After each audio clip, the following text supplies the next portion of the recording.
கிணத்துல இருந்து தண்ணி எடுத்தாச்சு, நம்ம போய் பொங்கல் வைக்க ஆரம்பிச்சிடலாம். ராதா, ஸ்ரீமதி கல்லெல்லாம் எடுத்துட்டு வந்து வச்சு அடுப்பு கட்டிட்டாமா. நீ இதுக்கப்புறம் விறகு வச்சு பத்த வைக்க வேண்டியதான்.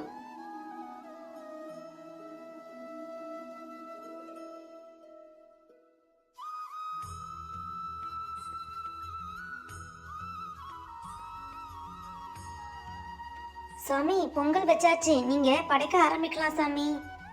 சரிம்மா, நீங்க கொண்டு வந்த பழம் இலை எல்லாத்தையும் எடுத்து வைங்க. பூலாம் கொடுங்க, சாமிக்கு வைப்போம், படைக்க ஆரம்பிச்சிடலாம்.